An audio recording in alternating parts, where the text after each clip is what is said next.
Hey everybody, StarCraft here with another StarCraft commentary. This time around, it's gonna be vileSpanishiwa in the top left and ROOTMinigun in the bottom right.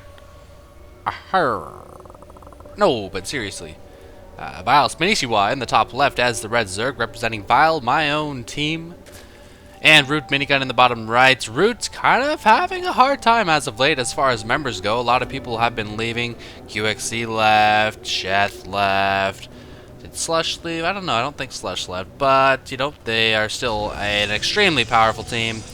And very, very scary competitors. But this game is Spanishiwa. Of course, it's not myself. I'm going to be casting a lot of myself still. On occasion, I will cast Spanishiwa because you guys just demand it so much. You guys are so demanding, you fucking assholes, man. But no, this game is so fresh. This game is fresher than top shelf produce at your local grocery store. And, you know, if you've ever reached top shelf produce, I know a lot of you aren't very tall. I have a lot of Asian viewers. I have a lot of female viewers. I have a lot of dwarf viewers. It's pretty damn fresh, man. You can take a bite out of that and you'll taste the dirt. That's how fresh it is. I actually watched this game on Spanishiwa's stream. And I only caught the tail end of it. And even just the tail end of it, you know, it was so exciting. I mean, a lot of things just catching the tail end can be exciting. Like females, you know, you just see their ass. You don't want to look at their face because it might ruin the experience for you. But this one, I have a feeling this one is not going to be a butterface. I'm excited for this, and, you know, that's all I really have to say about that.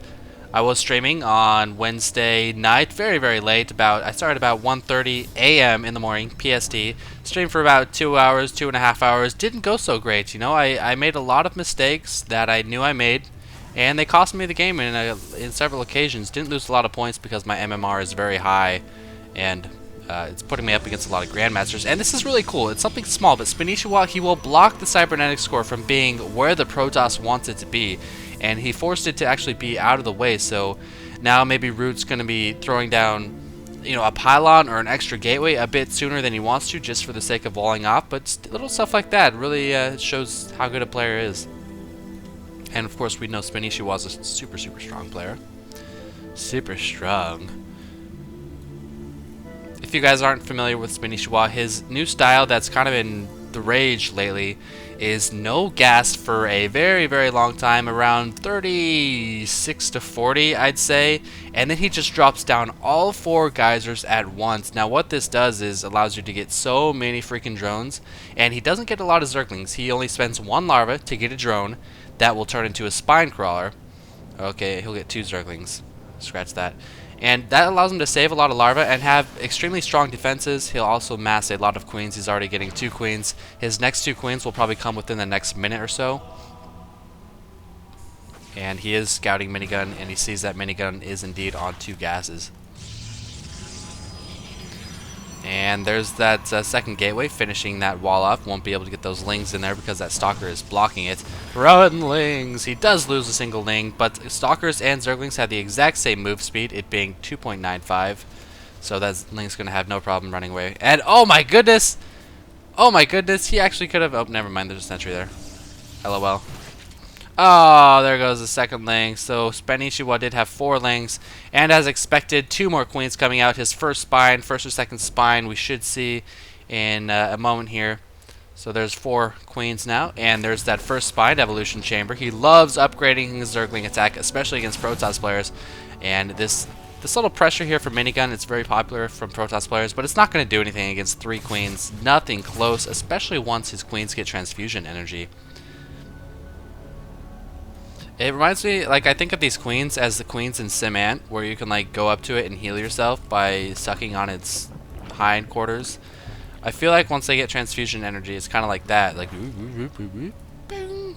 that sort of thing. Minigun forced to just kind of take off. It's not really going to do much. What is this? A couple spores. Couple spores. Now, why is he so smart? Why is he so smart? He's got spores, and minigun is getting DTs. Oh my goodness. I cannot believe how he knows this is happening. He has to be cheating. Here comes his 4 gas, right on cue, around 44. Actually, I'd say around 48 because 4 drones were used to get that geyser. Now, okay, let's try to dissect this. How did Spanish know minigun was getting the gas? I think he knew that an expansion wasn't coming until now when he's gonna scout it, because there's no like probes mining or anything. Maybe he saw a late gateway or something. A late second gateway. Wow, this is. And he's got spores. Now, I mean, he could have expected void rays, maybe, I suppose. I'll have to ask him about this. That's incredible game sense. I mean, I'm pretty sure he knows that it's DTs and not void rays. He's blocking the ramp. That's what he does when he expects DTs are coming. And he's going to be completely prepared. Here comes the DTs from Minigun. Check out the Harvester tab. 46 to 36 Spanishiwa with a firm lead very early in the game. I'm not sure why Minigun isn't advancing with these. Does he know that there's some kind of block off? Nope. He's waiting for another round. So he's waiting for 5 DTs as opposed to 3 DTs. Not really a fan of this move. He has to wait for an entire new warp in. And the whole purpose of DTs when you rush them is to come early and catch your opponent off guard. And if you're having to wait for a whole nother warp in, it's not going to be as effective. Of course, this isn't going to be effective at all because he's got his queens blocking it, but he doesn't have any detection. He does not have any detection, so he's not 100% sure DTs are coming. Oh, he's got to block it. Move your queen up, Spanish. Move your queen up. No, Minigun is going to go for the lair. There's a spore sitting right there, and Minigun is going to try to take it out. Transfuse, transfuse, transfuse. Oh, he transfuses the spore, but it still goes down. 2 DTs. Minigun not the quickest on the T button, man. You got to have your finger on the T, Minigun. I mean, Spanishiwa. But an Overseer is coming, and he is very aptly blocking the ramp with his queens.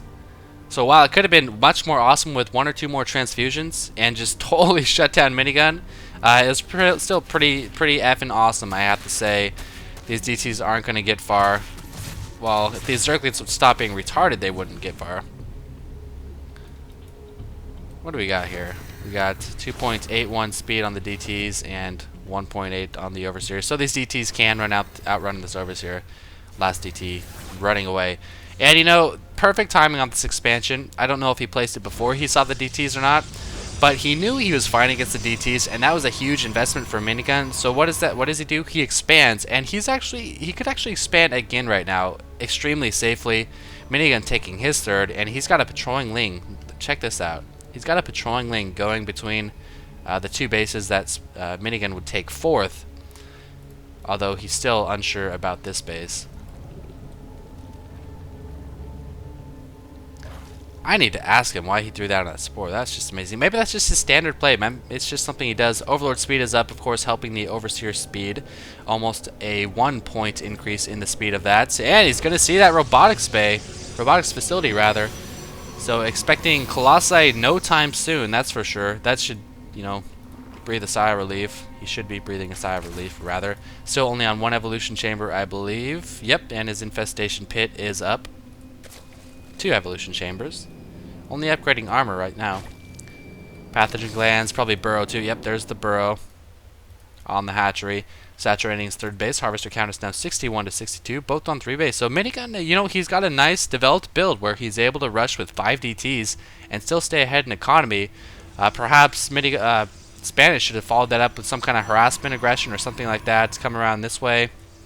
Harass the expansion, harass the main when those DTs were doing their thing, because, I mean, check it out.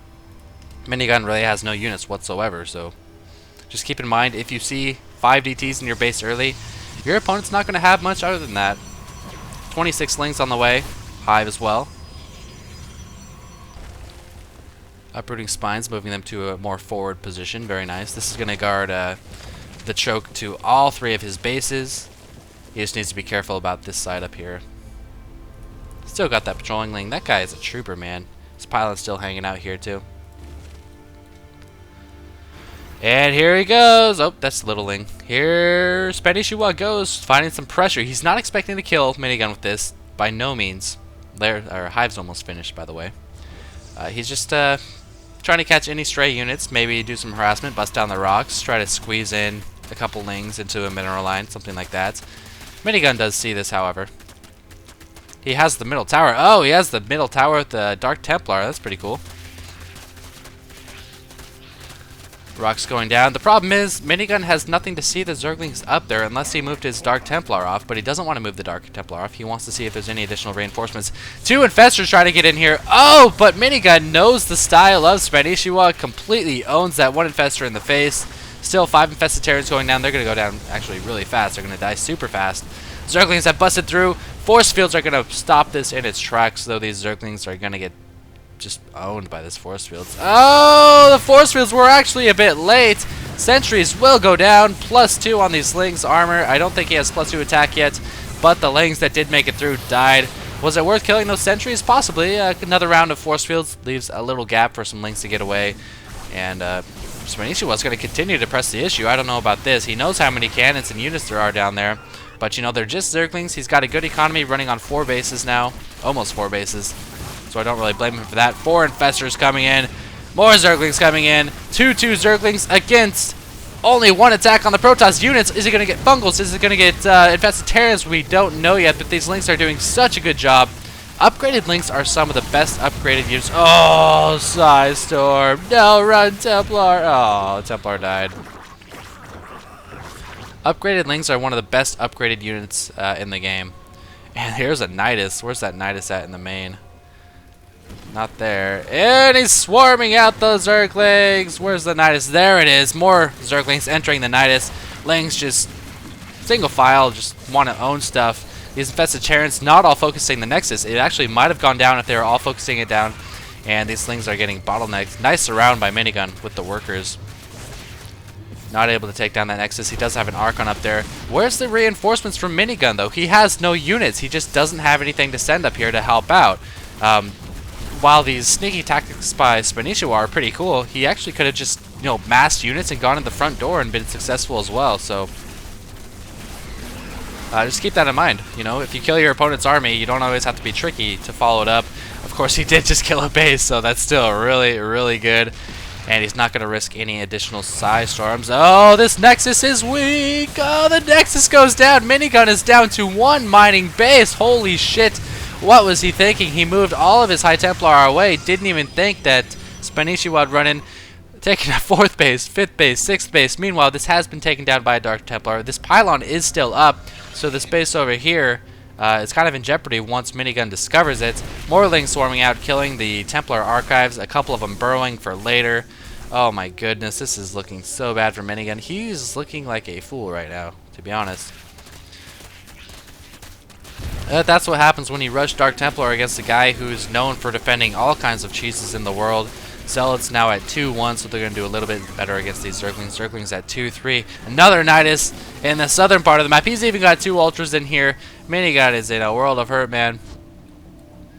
Space is saturated. This base needs to get some transferring going on. These Zerglings just kind of chilling out down here. I don't think Minigun knows where it's at. He does now. This Nexus is going to need to be canceled unless he can get some reinforcements there soon. His forces aren't even close to being there. And the Nexus is indeed canceled. Another Nidus coming up right in the eyes of Minigun. But there's so much going on. So many red dots all over the place. A Nidus up here. Nidus down here. There's no way Minigun knows that he has to keep an eye on his base. What does he even have? He's got a lot of Zealots, a lot of Templar, and some Archons. Lots of Infested Terrans, too. Adjective of the day, lots. And this is just kind of chilling. I don't know if he's going to unload. Looks like he will unload just a single, or warp in a single Zealot. Is Spanish going to even try to unload and take out this Nexus? He really should. There's nothing there except a couple Zealots. No. Kind of forgot about that Nidus network, or didn't feel like it was useful enough to unload him. But when you're a TOS player... Ooh, that's cool. Ah, he's never going to see these. Oh, it's right in front of him once more. When you're a TOS player and you're going up against Ling, Ultra, and Fester, this is the perfect combination to have against that. Templar, Zealots, and Archons. They do so well against Ultras, the Archons do, because they don't take bonus damage, and they do a lot of damage to the Ultras. I can speak right now, and they have a lot of life. And Zealots as well. Zealots are okay. They're just a nice, kind of cheap alternative. They don't take extra damage either, but they don't do much damage. They're just kind of the meat. And of course, the High Templar will kill every single Zergling and feed back every single infestor. Here comes a warp in. He's actually sending them. Why is he doing that? Why would he warp them on the low ground and then send them to the high ground? Why didn't he just warp them right here? That was silly. And Spanish is none the wiser. Doesn't matter. He's got a spore and 2 spines. Play it safe, people. Get a spore and 2 spines, and you'll be happy dandy person. He's going to try to take a swipe at that spine. It's not going to work. He's going to hide for the time being. There's a Nidus going down, too. People don't use Nidus networks defensively that often. I've noticed that. I've noticed that people don't do that.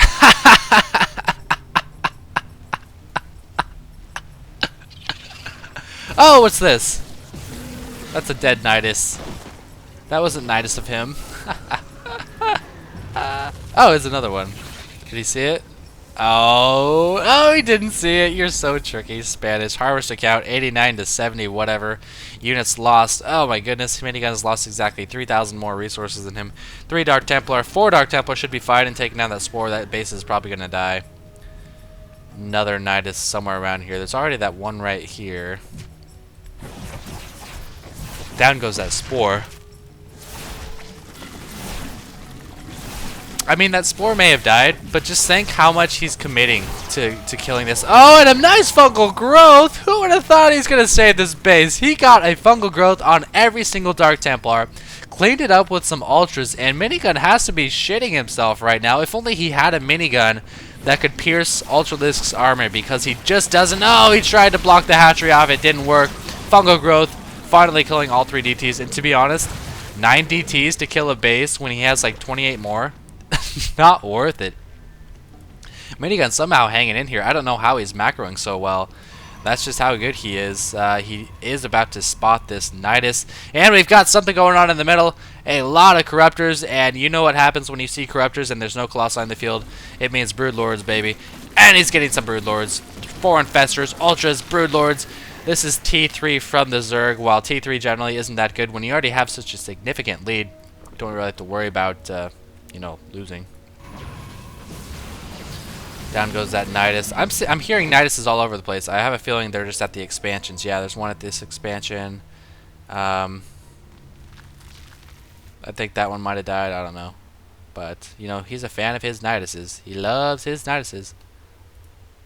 Minigun pressing the issue. Still only 2-2. You really, really, really need to upgrade when Zerg go this ground strategy. Because Ultras, when they have their 6 armor, and you only have 2 upgrades on your Zealots, your Zealots are doing 8 damage every round of attacks. Your Stalkers are doing 10 damage every round of attacks, as opposed to 14. It's such a huge difference when you don't upgrade against a Zerg user who does do the heavy ground style. And by ground, I mean melee. So when they actually fight, these Zealots are going to do close to nothing against the Ultras. These Stalkers, they're going to do okay because they do bonus to armored, but it's just going to be nasty. And here we go. Is Spanish going to move in? No, he wants to wait until Minigun tries to engage these Broodlords before he sends it in his Ultras. Oh, and he even snipes that Observer. See, he's being careful with the Ultras, backing up, not going to go too carelessly into there, and just not enough Storms to take down all these Broodlords. Stalkers blinking in come the Ultras. These Stalkers aren't going to even be able to focus these Broodlords down before the Ultras tear them to pieces. Couple Neuroparasites on those Archons. Meanwhile, he is taking an extra base. These Archons are now part of the Zerg army, and Minigun, after losing his army, GG's, he knows the world of hurt he was in. Just the upgrades, the tech from Minigun, or Spanishiwa, and I doubt he even had any starports to deal with all this air. No, he had not a single starport. Limited his tech just a tad. And despite being on 3 bases, just didn't work out. All those Niduses scared him, man. He's got one right here.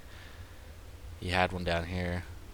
But I hope you guys enjoyed it. He actually was about to kill this base too. Hope you guys enjoyed it. Spanishiwa versus Minigun. I'll try to get you some more of my own games this week, and I will be streaming on Thursday. Keep an eye on the streams on TL because I am featured now. When I start streaming, you will see it on the main TL stream page.